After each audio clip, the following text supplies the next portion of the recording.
Hi there, I am here today to show you how to make carrot cake using pretty much just your food processor and a little bit of spatula work. So super simple carrot cake, here we come.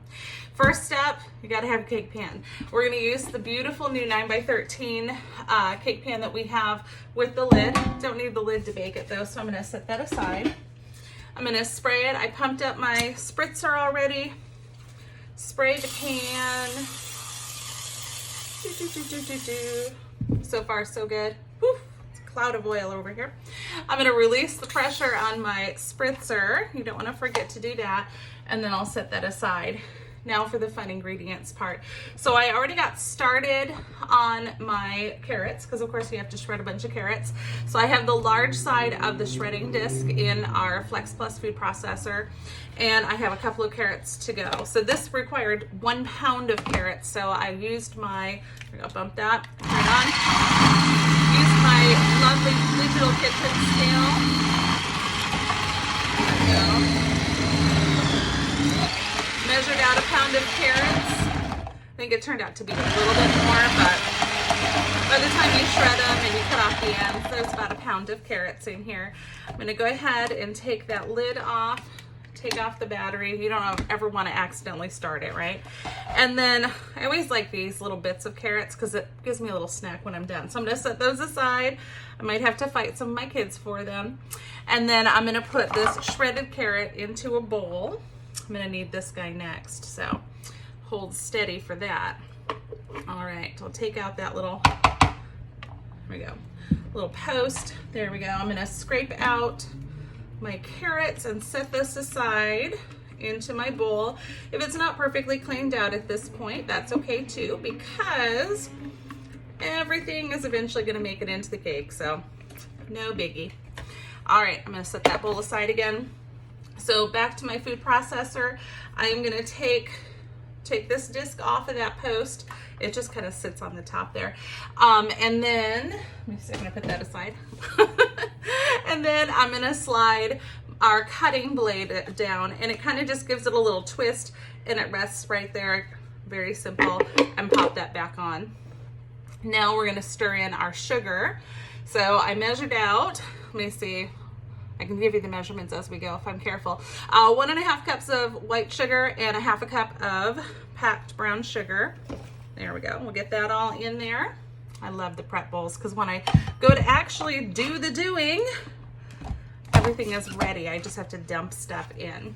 I'll put that battery back on, and then it says I'm just supposed to mix this a little bit so that the white and the brown sugar are combined.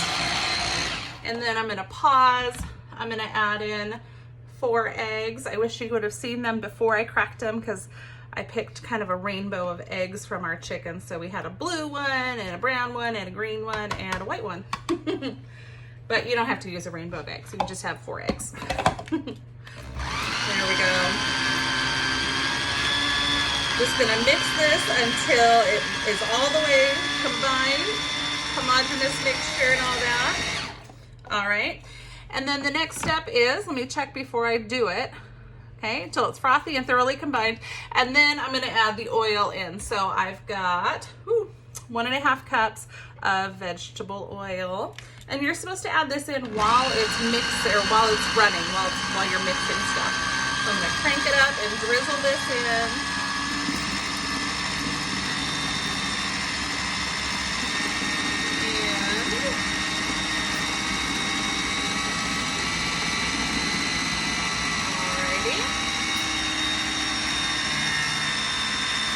Well, it looks about mixed. So far, so good for the easy factor, right? I'm gonna take off my battery, and then all that's left is to combine all the basic stuff together, and then we have a cake. So, sorry, I'm on the short counter. I'm trying to balance everything. So in addition to the carrots, I like to add, I'm an everything kind of girl. And even though it's my husband's birthday, I'm making the cake. So I'm an everything kind of girl. So we're gonna go with some raisins, and I'm also going to add, there we go, mix those in. And I'm also gonna add some toasted walnuts. I love toasted walnuts. And I left them here on this sheet to remind you how much better they are if they're toasted. Super simple. I popped them, like a flat layer of them, and you can do a whole bunch. Like if you go to Costco or Sam's Club and you get a big bag, do all of them at once. Put them on your sheet pan or your half sheet or quarter sheet, whatever sheet pan you have. 350 until you can smell them. That means they're pretty much done. All those oils are coming out. It smells beautiful. They're toasty. They taste better. And if you have extras, and you can chop them first.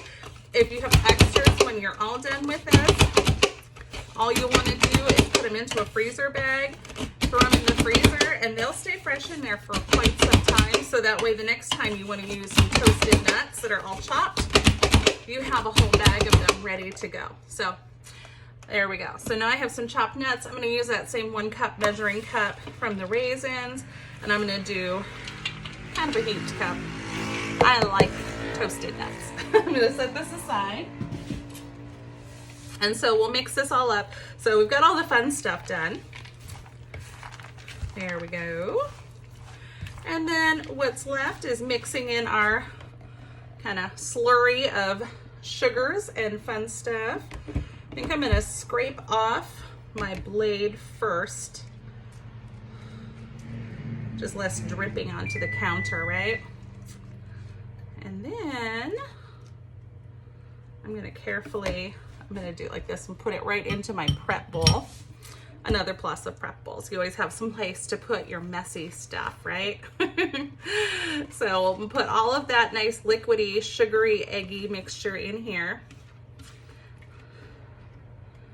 And then off in the wings, I have one more bowl. Because of course, if I were to try to bake this, really wouldn't go very far, would it? And so this bowl, I'm gonna whisk all the stuff together. This is our flour, baking powder, baking soda, cinnamon, nutmeg, cloves, and salt. So mix that up because nobody wants to bite into a piece of carrot cake, no matter how much cream cheese frosting you put on top, if you have a lump of salt altogether in there. All right, so that's whisked. We just have to put this in, boop, and give it a stir until we don't have any streaks of the flour left. And really, cake done. Because all I'm gonna do is pour it into the 9x13. I'm gonna bake it at 350 degrees for, let's see, 35 to 40 minutes. So super simple. Now my recipe assumes that I want to be a little bit fancier than what I'm going to be, and they tell me to line my pan with parchment, but you know what? So I can take the whole thing out, but you know what? This is a beautiful nonstick pan. I am just gonna serve the cake straight out of here tomorrow, and just don't use a metal tool to scrape the bottom of the pan. No problem at all. So there we go. Carrot cake ready for the pan. In it goes. Oop, we have a little bit of flour at the bottom. Stir that in as I scrape it out. And here we go. When you get to this point, I know everyone's always worried about banging a cake pan around, but you know, nothing has started to rise at this point. So go ahead, smooth it out, and then take the pan and give it a good bang. And that way, if there are any air bubbles, because sometimes when you're scraping stuff out, it kind of catches some air, you can get all the air bubbles out and you won't get any weird spots in your cake. So I'm gonna pop this in, and then later I will show you the done cake and we're gonna frost it. All right, so cake was finished. I let it cool overnight, popped the lid on it, and now we're ready to take that naked carrot cake and make it a little more fun and fabulous. So, put the cake off to the side, and now for the cream cheese frosting. Now, I've always heard from people that not everybody likes, you know, carrot cake and cooked carrots, but almost everybody likes cream cheese frosting, right?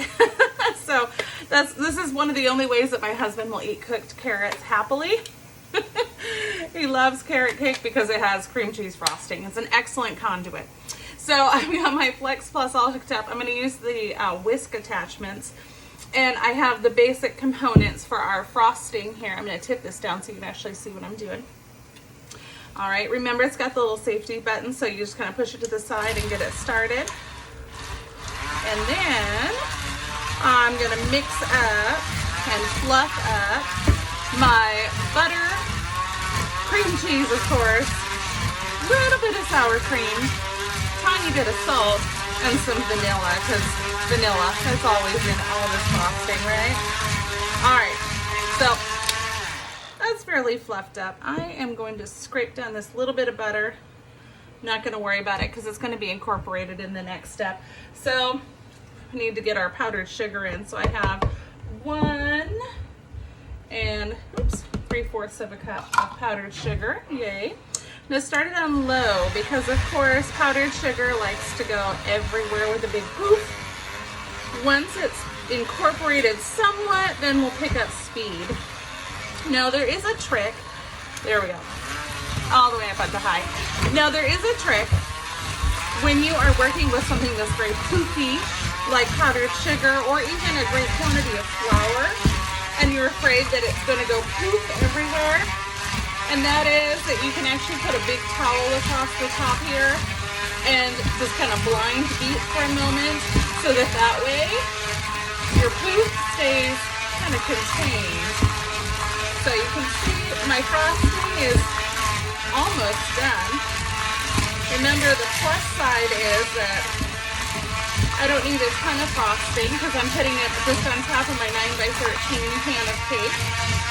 And we're not even going to get really fancy and decorate it much because really we just enjoy the cream-free frosting. There we go. That's fairly fluffy. I'm going to lift it just a little bit. And that way the beaters, when they come clear of the frosting, will kind of a little bit clean themselves off. Another trick is that if you are doing something that might be extra sticky, or before you get a chance to wash everything off of it, if you're afraid it's going to dry hard, be really icky to have to clean, maybe you don't have a dishwasher. Right now I'm still without a dishwasher. You can also have a small bowl of water next to you and run it in that water, and it will do most of the cleaning for you, and then later you can just go in with a little soap and just kind of finish things off. So hope that helps somebody. I'm going to go ahead and eject my whisk attachments off, take off my battery, and then the fun part, putting the frosting on the cake. Yay. So here we go. Again, I don't have to be very fancy. I'm not even using an offset spatula. I'm just gonna plop it on the top of the cake because it's gonna taste beautiful. It does not have to be super fancy. I'll get out my Easy Accent decorator another day and show you something fancy, but for today we're just gonna do this. And then the best part of all is that when I'm all done with this, smushing my delicious frosting around, all I'm gonna do is pop that lid right back on it, throw it in the refrigerator, and when we're done with dinner for tonight, delicious cake will be chilled, and I don't have to worry about anything sitting on top of it in the refrigerator, because I don't know about you, but my refrigerator can be a little hairy, scary place when you're trying to stack things in there. So having a lid is amazing instead of using just a piece of plastic wrap or aluminum foil. So there you have it. Delicious carrot cake, and really didn't take me very long because my Flex Plus did all of the flexing of its muscles. So go ahead and leave me a comment or a request if you have anything that you would like to see in the future, and I will see you around.